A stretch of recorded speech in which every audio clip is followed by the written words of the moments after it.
I was in high school when this incident took place. I lived in a suburb where modes of entertainment were less. There was a small pub, a shopping complex, and a single-screen movie theater for the entertainment of young minds. I, on the other hand, was a loner because of my confused sexuality phase. I couldn't gather the courage to open up to my parents about being gay. Hence, I cut myself off from any social interaction. My parents, on the other hand, were having marital issues, so I decided to give them all the space they needed. Often at night, I used to sneak out of the house when I couldn't bear the sound of two adults screaming at each other.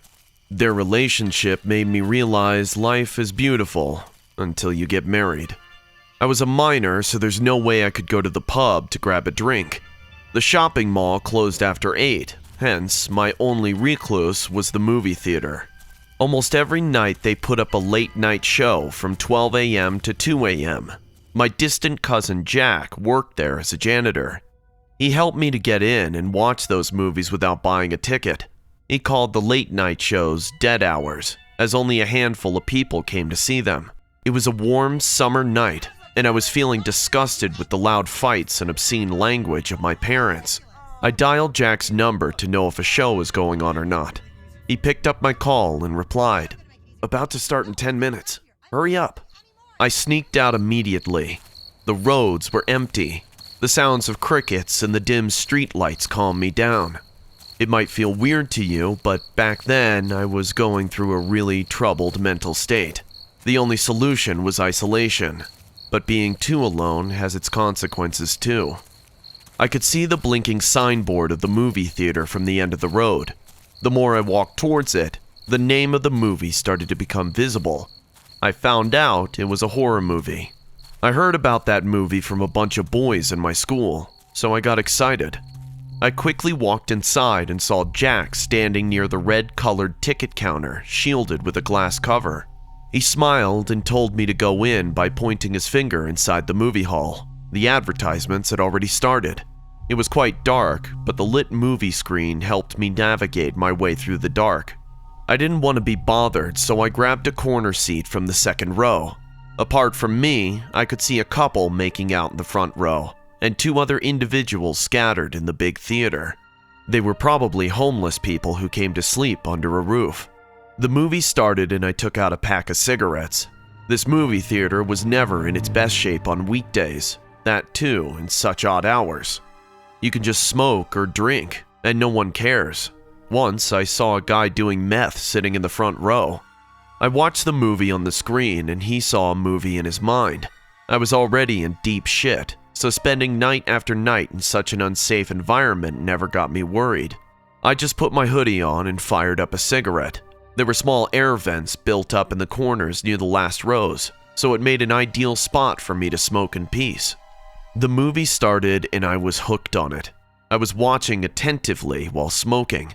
After a point of time, I realized I have to put off the slow-burning cigarette butt. I had no intention to burn this place down, so I took my eyes off the screen and started to put it out with my sneakers. Suddenly, I heard heavy breathing and I looked up to follow the sound. A man was sitting at the left side of the middle row and watching me. Because he sat in the middle, it was possible to see his face. He had a very disturbing stare, as he could see through me. Not just that, but his breathing didn't feel normal to me. His bony face had no blood, and there was something wrong with his right eye. It was twitching at times in a very creepy way. He smiled at me for no reason, and I knew this was just another meth head. I ignored him and started watching the movie again.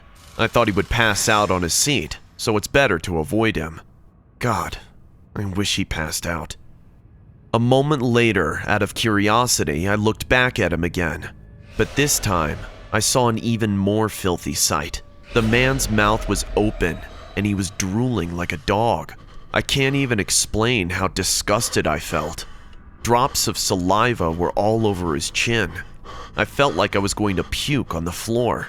But as I said, I've spent night after night in this doomed place, so I got my shit together and returned to the movie. I thought that I'm not the only one inside this movie theater. Also, my cousin is outside. There's no way this man could cause harm to me. I took out a beer can that I stole from my dad and started sipping from it. In the next 5 minutes, I had the worst experience of my life that still scares me to go to a movie alone. I don't know what got inside that drooling dude, but he got up trembling like a corpse and started to change seats to get closer to me. His breathing got way more intense, like he's dying to get close to me. I was so shocked and freaked out that I forgot to move. The man slowly crawled over the seats like a zombie while stretching his arms towards me and exhaling all the air in his lungs. He was probably 3 rows away from me when my cell phone buzzed and I got up screaming, "Get away! Get away from me!"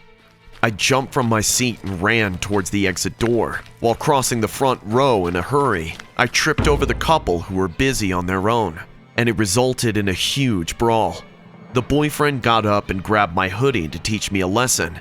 I tried to explain this to him, the situation, but he was being the alpha male at that point. I knew I was going home with a black eye and maybe some bruises, but as he lifted his arm to punch me, his girlfriend screamed in terrible pain, and the lights were on. We all saw the man was sitting on the floor near us and biting the girl's left leg with his rotten teeth. Jack rushed in and the 2 other homeless men woke up. The paramedics were called in and so the cops. It came to know that the man was neither a psycho nor a drug addict. He was suffering from the last stage of rabies. There's no doubt he lived in the streets and not in very hygienic circumstances. The paramedics found a bite mark probably caused by an infectious street dog on his right arm. The rabies patient suffers acute pain with the difficulty in swallowing that leads to a dry throat. When this man saw me taking a sip from the beer, all he wanted was to quench the horrifying thirst he was experiencing. That's why he started to come close to me, or rather, towards my beer can. The girl who got bitten was immediately vaccinated, and I hope she didn't end up like that poor homeless man. Although the paramedics took him in, it was too late for him. He passed out in some hours, and I came home with a freaking scary memory that still haunts me at night. Hey guys, I see many of you commenting on my videos that this channel deserves 1 million subscribers. But I also see the percent of people who watch my videos aren't actually subscribed to the channel. So, if you like the content, want to support my channel, and want to see this channel reach 1 million subscribers, or maybe 500,000 subscribers, then go ahead, subscribe, and hit the bell icon. It's free, and you can always change your mind later. I worked in a movie theater at the beginning of my struggling years. My job was to serve snacks, hence I spent most of the time behind the counter. I joined as a replacement for another girl who used to work there before me. There was another girl named Corey who worked along with me. She was sweet and jolly. We became good friends in no time. Apart from us, there were 3 other guys who worked as maintenance staff. There was this one guy named Sam who was a big flirt. I saw him flirting with Corey, and she too definitely had a crush on him. Because every time he looked at her, she blushed like a red rose. Anyways, one day I was cleaning the popcorn machine when I noticed something sparkling under it. I crouched down and picked it up from the floor. It was a silver bracelet with a small red heart attached in the middle. It obviously wasn't mine, so I thought maybe it's Corey's. When she arrived for work, I showed her the bracelet. "Hey, you must have dropped this last night. I found it under the popcorn machine." "That's not mine." "Oh, I see. It was Jillian's bracelet." Who's Jillian?" "The girl who used to work here before you. Everyone called her Jill." "Oh, why did she leave the job?" "She didn't leave the job." "Then she just stopped coming all of a sudden. No one knows where she is now." "That's strange. Did anyone look for her?" "Come on, Riley, she's not lost. She once told me your family stayed in Utah. She might have just returned home, that's all." "I guess I'll throw it in the bin then." "Yeah, whatever." We got back to our work, but I couldn't stop thinking about this girl Jill. Why did she stop coming all of a sudden? Even though I thought about throwing it, I ended up keeping the bracelet with me. After the end of the shift, Sam came asking for Corey. She was out to pick up some supplies, so I was watching the counter for her. Did she tell you how long it would take? No, but she'll be here soon. You can wait here. Well, I'd love to do that anyways. So what's your deal? Sorry? What do you mean? You know, you're like the shy girl and also too pretty to make the first move. Can you believe this guy? It hasn't been 5 minutes since we met, and he already started flirting with me as well. His cheesy pickup lines made me feel, but it's hard to be rude to someone who's praising you. I smiled and said, thanks, but I'm not like that. Seems like we need to spend more time together to know each other well, huh? Sam! What are you guys talking about? Nothing. Riley told me to wait for you here. That's all. Huh. I see. Corey gave me a fake smile, but I could tell she heard Sam flirting with me, and she didn't like that. I didn't want to give any wrong signals because I wasn't interested in her guy at all. I said in a calm voice, I'm gonna go home. You two have fun now. And left immediately. I turned back to see their reaction, and I saw Corey getting all mushy again with Sam. What does she see in this jerk? After coming home, I went to the basement to wash my clothes. I was about to put my pants in the washing machine when I noticed Jillian's bracelet hanging from the pocket. I almost forgot about it. That entire night, I kept staring at the bracelet and thinking about Jill's mysterious disappearance. Due to lack of sleep, I woke up late and reached work late as well. I saw a rush on the counter and Corey managing everything single-handedly. I felt really ashamed of my irresponsibility and joined her immediately. Sorry, Corey, I woke up late and it's okay. Remember, we're friends. Relax, Riley. She was a sweetheart, and it wasn't just one time she covered for me. Whenever I took leave, she happily did all the extra work, and I couldn't thank her more. One day I went to throw wastages in the dumpster. It was at the back of the movie theater. I was emptying the waste when I heard footsteps behind me. I turned around and saw Fred coming towards the dumpster with his mop. Fred swept the floors of the movie theater. He hardly talked to anyone. Our eyes met and I smiled out of courtesy. He smiled back and started cleaning the back area. Fred has been working here for a long time. Suddenly, an idea came to my mind. I walked up to him and asked, Hey, do you mind if I ask you something? Go ahead. You knew Jill, right? Who?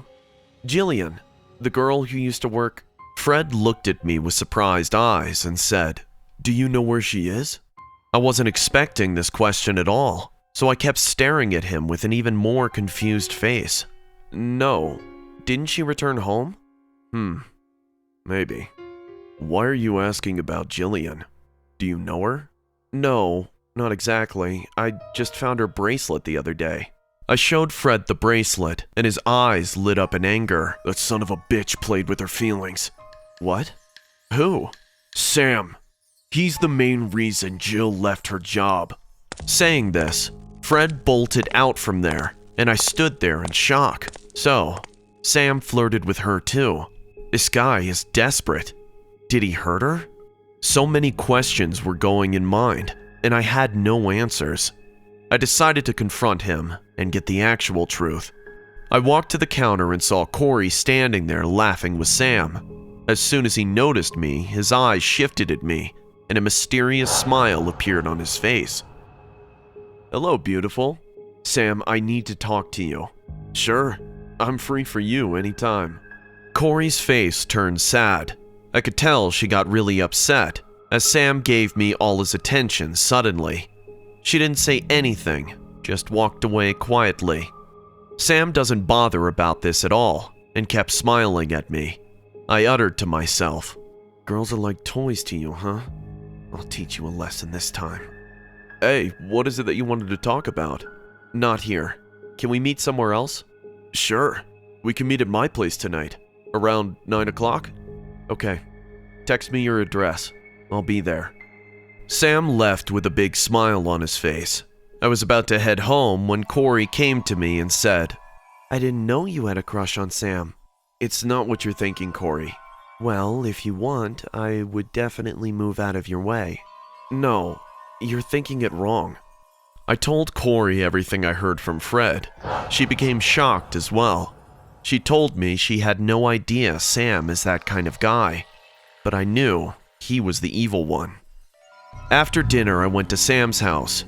I was ready to dial 911 if I saw one wrong move. I knocked on the door and waited. A minute went by, but no one answered. I pushed the door slightly, and it slid open. The house was in complete darkness. Sam? Sam, where are... I woke up with a throbbing pain at the back of my head. As I opened my eyes, I witnessed a shocking scene. Sam was tied to a chair. He was bleeding from his nose. What's happening here? Sam? Who did this to you? All of a sudden, I heard a humming tune, and Corey came out in front of me. Corey? What are you doing here? There are so many men in this world. Why do you women keep chasing mine then? What? I'm not... Poor Jillian. I told her to stay away from Sam, but she didn't listen to me. Why would she anyway? She was getting all those expensive gifts and his attention. Corey's face was furious, and her left eye kept twitching in a freaky way. All this time, it was her. She's the one behind Jill's disappearance. I couldn't believe it. She walked towards Sam and slapped him hard, saying, "And you selfish men, one woman will never be enough for you, huh? Fine. I will go to any extent to make you mine. I've finished Jill, and now it'll be Riley." She then took out a spanner and started to walk towards me. "I'll beat you to death. I thought we will be good friends, but you too wanted to take what's mine." I knew she is a psychopath, and no matter what I say, she won't stop. People like her believe what they want to believe, but I wasn't ready to die at the hand of a freaking obsessed psycho. She lifted her hand to stomp me on the head, and I kicked her on the leg. She fell on her face, breaking her nose. The sound of her nose breaking still echoes in my ears. She lied on the floor in terrible pain. Sam and I somehow freed ourselves and called the cops. Cops arrested Corey for the charges of attempted murder and the murder of Jillian. Jillian's body was found in her basement. She had multiple stab wounds with "slut" engraved in her forehead with a sharp knife-like object. I never thought Corey could be so cruel and ruthless, and that's what scared me the most. We will never know from a person's face what devilish deed is lurking inside their mind.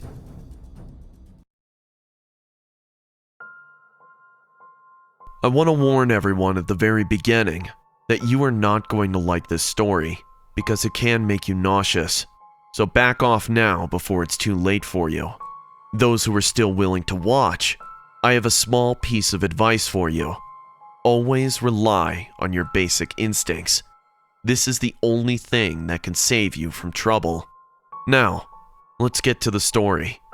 I was 16 years old when my father died of a heart attack. I lost my mom at a young age, and I was the only child with no other relatives than my grandma.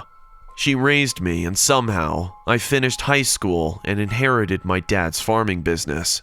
I could have left for the big city, but the memories of my childhood and parents made it difficult to go away.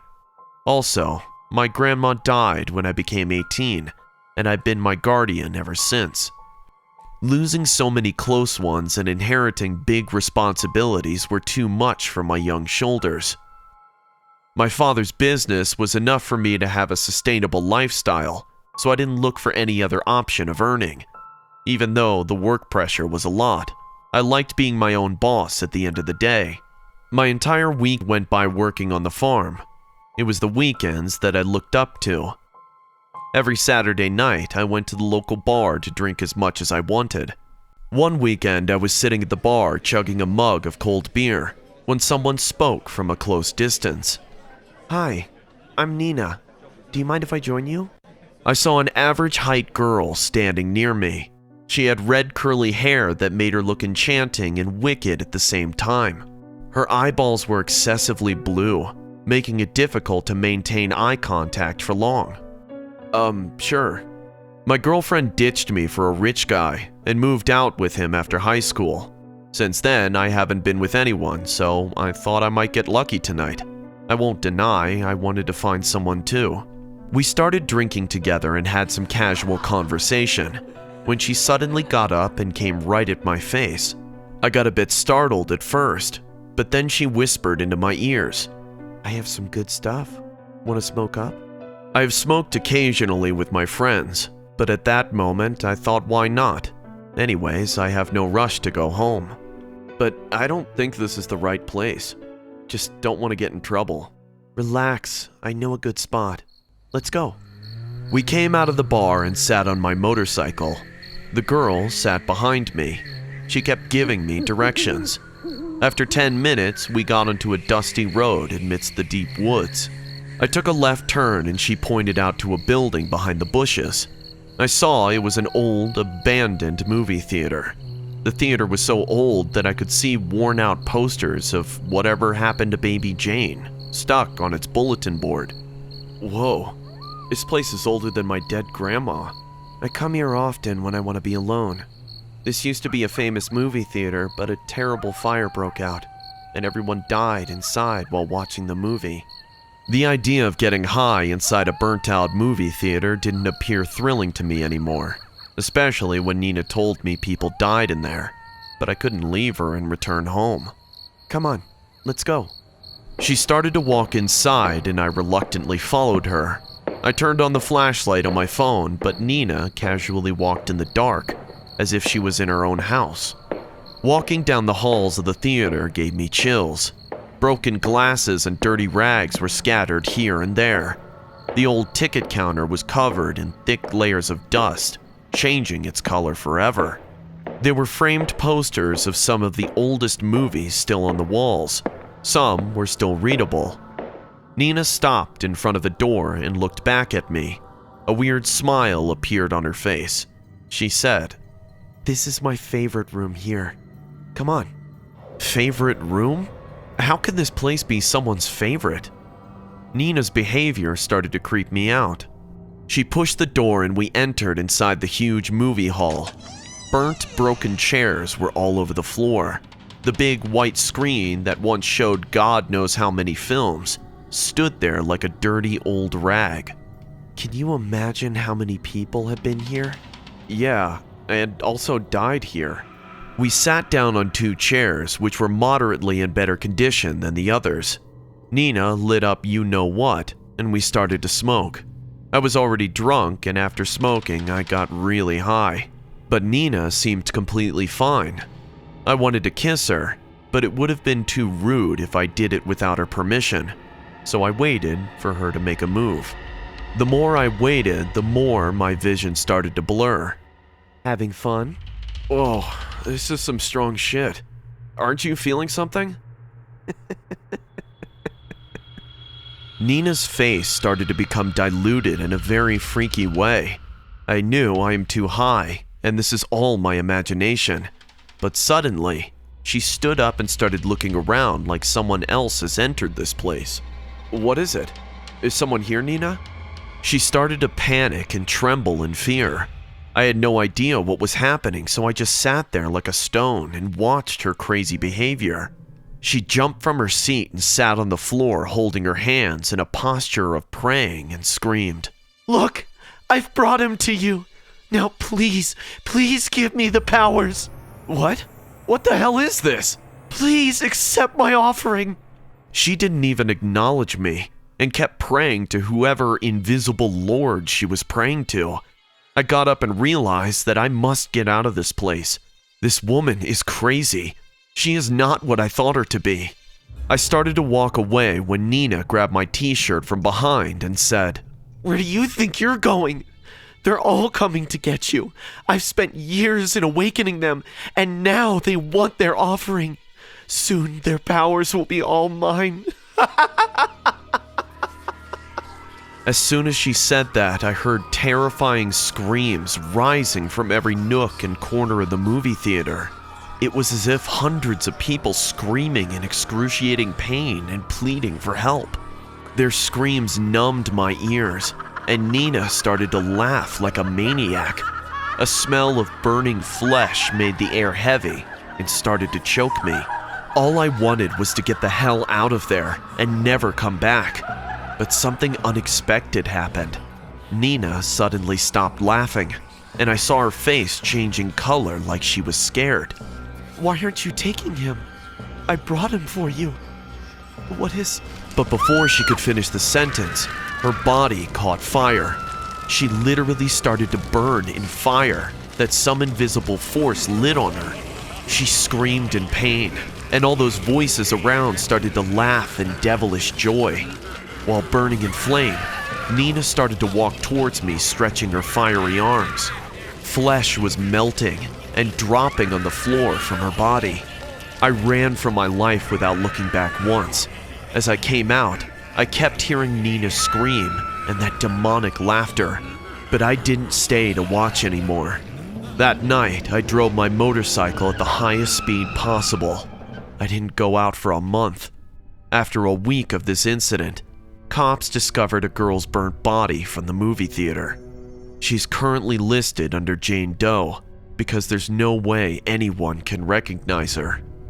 The case is still going on, and call me mean, selfish, or whatever you like, but I'm not going to the cops to tell what happened that night because there's no way they would believe me.